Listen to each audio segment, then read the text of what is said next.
Hello, പ്രവാസികളും പ്രവാസി സംഘടനകളുമായി ബന്ധപ്പെട്ട ഒരു പ്രധാനമായ വിഷയമാണ് ഇന്നത്തെ വീഡിയോയിൽ സംസാരിക്കുന്നത്. അൻസാർ മുഹമ്മദ് വ്യക്തിയും നമുക്കറിയാം, പ്രവാസി സംഘടനകൾ നമ്മുടെ നാടിൻ്റെയും പ്രവാസ ലോകത്തിൻ്റെയും ഒക്കെ നട്ടലാണ്.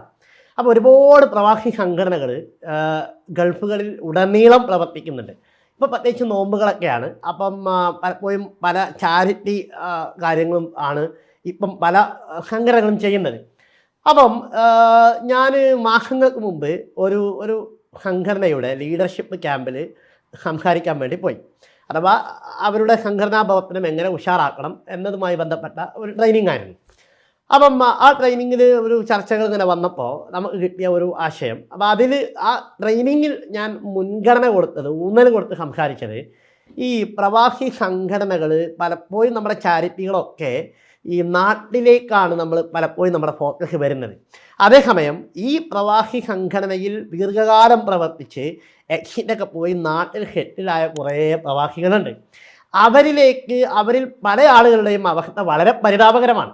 അപ്പം അത്തരം ആളുകളിലേക്ക് കൂടെ നമ്മുടെ പ്രവാസി സംഘടനകളുടെ ശ്രദ്ധ തിരിയണമെന്ന രൂപത്തിലാണ് ഞാൻ ആ ട്രെയിനിങ് 2 മണിക്കൂർ നേരം ആ ട്രെയിനിങ് മുഴുവൻ ഫോക്കസ് ചെയ്തത് ഞാൻ ആ ഒരു തീമിൽ അടിസ്ഥാനപ്പെടുത്തിയിട്ടാണ്.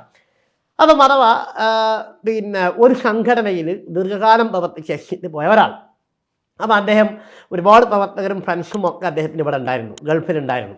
അങ്ങനെ അതിൽപ്പെട്ട ഒരാൾ വെക്കേഷന് പോയ സമയത്ത് അദ്ദേഹത്തിൻ്റെ നാട്ടിലൂടെ ഇങ്ങനെ യാത്ര പോവാണ്. അപ്പം സ്വാഭാവികമായിട്ടും അദ്ദേഹത്തിൻ്റെ ജില്ലയിലൂടെ ഇങ്ങനെ പോയപ്പം ഒന്ന് ജസ്റ്റ് വിളിച്ചു നോക്കാം. അപ്പം ഫോൺ നമ്പറൊന്നും കിട്ടുന്നില്ല, സൗദി നമ്പറായിരുന്നു ഉണ്ടായിരുന്നത്. അപ്പം അവർ കോണ്ടാക്ട് ചെയ്തിട്ട് അദ്ദേഹത്തിൻ്റെ വാട്സപ്പിൽ കോണ്ടാക്ട് ചെയ്തു. അങ്ങനെ അദ്ദേഹത്തിന് ആ നമ്പർ കിട്ടി. അങ്ങനെ വിളിച്ചപ്പം ഈ വിളിച്ച ആൾക്ക് വലിയ താല്പര്യമൊന്നുമില്ല നമ്മൾ അവിടെ വന്ന് അദ്ദേഹത്തിന് മീറ്റ് ചെയ്യണമെന്ന്. അദ്ദേഹത്തിന് എന്തോ ഒരു മടിയുള്ളത് പോലെ. ഏതായാലും ഞാനിവിടെ വരെ വന്നില്ലേ, എനിക്ക് നിന്നെ കണ്ടേ പറ്റൂ, കാരണം ഒരുമിച്ച് ഒരു സംഘടനയ്ക്ക് വേണ്ടി പ്രവർത്തിച്ച ഒരു സുഹൃത്താണ്. അങ്ങനെ അദ്ദേഹം പോയപ്പം മനസ്സിലാകുന്നത് ഇദ്ദേഹം വളരെ ക്ഷീണിച്ചിട്ടുണ്ട്. ഇദ്ദേഹത്തിൻ്റെ അവസ്ഥ വളരെ പരിതാപകരമാണ്. അപ്പോൾ ഇദ്ദേഹത്തിന് കിഡ്നി ഫെയിലിയറാണ്, ഡയാലിസിസ് വേണം. അപ്പോൾ അതിന് ഉള്ള പൈസയൊന്നും ഇയാളെ കയ്യിലില്ല. അങ്ങനെ പല ആളുകളുടെയും സഹായം കൊണ്ടും അങ്ങനെ ഒപ്പിച്ച് പലപ്പോഴും ഡയാലിസിസൊക്കെ ലേറ്റ് ആകുന്നുണ്ട്. അങ്ങനെ ഒരുപാട് ഹെൽത്ത് കോംപ്ലിക്കേഷൻസ് ഇയാൾക്കുണ്ട്. അങ്ങനെ ഈ സുഹൃത്തിനെ ഇദ്ദേഹം കാണുകയാണ്. അപ്പോൾ കണ്ടപ്പോൾ ഇദ്ദേഹത്തിൻ്റെ അവസ്ഥ ഇങ്ങനെ അറിഞ്ഞപ്പോൾ ഇദ്ദേഹത്തിന് വലിയ വിഷമായി. അത് ഇവിടുത്തെ സംഘടനയെ വിളിച്ച് അടിയന്തിരമായി അദ്ദേഹം ഓർമ്മപ്പെടുത്തി. അങ്ങനെ അവർ നല്ല ചാരിറ്റി ചെയ്യുന്ന സംഘടനയാണ്. അപ്പോൾ അവർ നാട്ടിലേക്ക് ഫണ്ടുകൾ അയക്കാറുണ്ട്.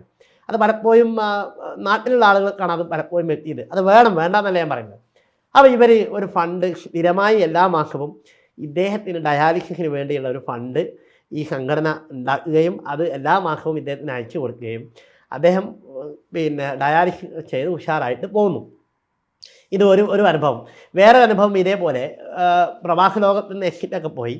അങ്ങനെ അദ്ദേഹം ഇതേപോലെ ഫ്രണ്ട്സുകൾ നാട്ടിലേക്ക് ചെന്ന സമയത്ത് ഇതുവരെ ഇത്രയും വർഷത്തെ ബന്ധങ്ങളൊക്കെ ഉണ്ടായിരുന്നെങ്കിലും ഇതുവരെ ആ ഫ്രണ്ട്സിൻ്റെ വീട്ടിലേക്ക് പോവുകയോ വീട് കാണുകയോ ഫാമിലിയായിട്ട് ബന്ധപ്പെടുകയോ ഒന്നും ചെയ്തിട്ടുണ്ടായിരുന്നില്ല.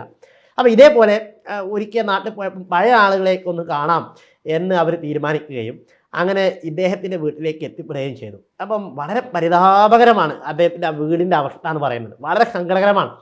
അപ്പം ഇദ്ദേഹം ഗൾഫിലുള്ള സമയത്ത് പല ആളുകളുടെയും നാട്ടിലുള്ള ആളുകളുടെയും ഭവന നിർമ്മാണ കേസുകളൊക്കെ ഏറ്റെടുക്കുകയും അതിനുവേണ്ടി പിരിവ് നടത്തുകയും ഫണ്ട് അറേഞ്ച് ചെയ്യുകയും അതിനുവേണ്ടി ലീഡ് ചെയ്യുകയൊക്കെ ചെയ്ത വലിയ നല്ലൊരു ലീഡറാണ്. അതേപോലെ തന്നെ ഒരുപാട് ആളുകൾക്ക് ട്രീറ്റ്മെൻറ്റിന് വേണ്ടിയുള്ള വക ഉണ്ടാക്കി കൊടുക്കുന്നതും ഒരുപാട് ചാരിറ്റി ഓർഗനൈസേഷൻ ഫണ്ട് റൈസ് ചെയ്യാനൊക്കെ ഇദ്ദേഹം വളരെ മുൻപന്തിയിലാണ്. വളരെ കുറഞ്ഞ ശമ്പളം, ചെറിയ ജോലിയാണുള്ളത്. അപ്പോൾ അതിൽ നിന്നൊക്കെ സമയം കണ്ടെത്തുകയും അങ്ങനെ നാട്ടിലേക്ക് ഇദ്ദേഹം ചാരിറ്റി ഒക്കെ അയച്ചു കൊടുക്കുകയും ചെയ്യുന്ന നല്ല ഒരു പ്രവർത്തകനായിരുന്നു. പക്ഷെ അദ്ദേഹത്തിൻ്റെ സംബന്ധിച്ച് അദ്ദേഹത്തിൻ്റെ അവസ്ഥ ആരും അറിഞ്ഞില്ല, ആരും ചോദിച്ചതുമില്ല, അയാൾ പറഞ്ഞതുമില്ല. അയാളുടെ അഭിമാനം കൊണ്ട് അയാൾ പറഞ്ഞില്ല. അങ്ങനെ ഇവർ നാട്ടിൽ പോയപ്പോഴാണ് കാണുന്നത് ഒരു ചെറിയ കുടിലാണ് ഇദ്ദേഹത്തിനുള്ളത്. അപ്പം വലിയ മക്കൾ വളർന്നു വരുന്നു. അപ്പം അങ്ങനെ വളരെ പ്രയാസത്തിലാണ്, ആരോടും ഇദ്ദേഹം പറഞ്ഞില്ല. അപ്പം നാട്ടിൽ ചെറിയ ജോലിയൊക്കെ ചെയ്ത് അദ്ദേഹം ജീവിക്കുന്നു. അപ്പോഴാണ് ഈ ആളുകൾ നാട്ടിലേക്ക് വന്ന് പഴയ ആളുകളെ ഒന്ന് കാണുന്നതിൻ്റെ ഭാഗമായിട്ട് പോയത്. അങ്ങനെ കണ്ടപ്പോഴാണ് ഈ ഒരു അവസ്ഥ അവർ മനസ്സിലാക്കിയത്. അങ്ങനെ അവർ പിന്നെ ഒരു വീട് വെച്ച് കൊടുത്തു. ഞാൻ പറഞ്ഞത് ഇതുപോലത്തെ കുറേ അനുഭവങ്ങളുണ്ട്, പല പ്രവാസികളും നമ്മളോട് പങ്കുവെക്കുന്നതാണ്. അപ്പം അന്ന് ഈ ലീഡർഷിപ്പ് പിന്നെ ക്ലാസ് കഴിഞ്ഞപ്പം ഈ Q&A സെഷൻ വന്ന സമയത്ത് നമ്മൾ ഈ വിഷയം ഒന്ന് വിശദമായി ചർച്ച ചെയ്തപ്പം ഇതേപോലെ ഒരുപാട് നിരവധി അനുഭവങ്ങൾ പല ആളുകൾക്കും പറയാറുണ്ട്. അപ്പോൾ ഞാൻ പറഞ്ഞത് നമ്മൾ പ്രവാസി സംഘടനകൾ നമ്മൾ ചാരിറ്റിയൊക്കെ ചെയ്യുമ്പോൾ നാട്ടിലേക്കാണ് പലപ്പോഴും നമ്മുടെ ഫോക്കസ്. അത് വേണം, വേണ്ട എന്നുള്ളതല്ല. നമ്മുടെ നാടിൻ്റെ ഇന്നത്തെ ഉന്നതിയിലേക്ക് എത്തുന്നത്, നമ്മുടെ നാടിൻ്റെ വളർച്ച ഒക്കെ വികസനമൊക്കെ അതിലൊക്കെ ഏറ്റവും വലിയ പങ്ക് വഹിക്കുന്നത് പ്രവാസി സമൂഹമാണ്, പ്രവാസി കൂട്ടായ്മകളാണ്, പ്രവാസി സംഘടനകളാണ്, ഇവിടുത്തെ ജീവകാരുണ്യ പ്രവർത്തകരാണ്.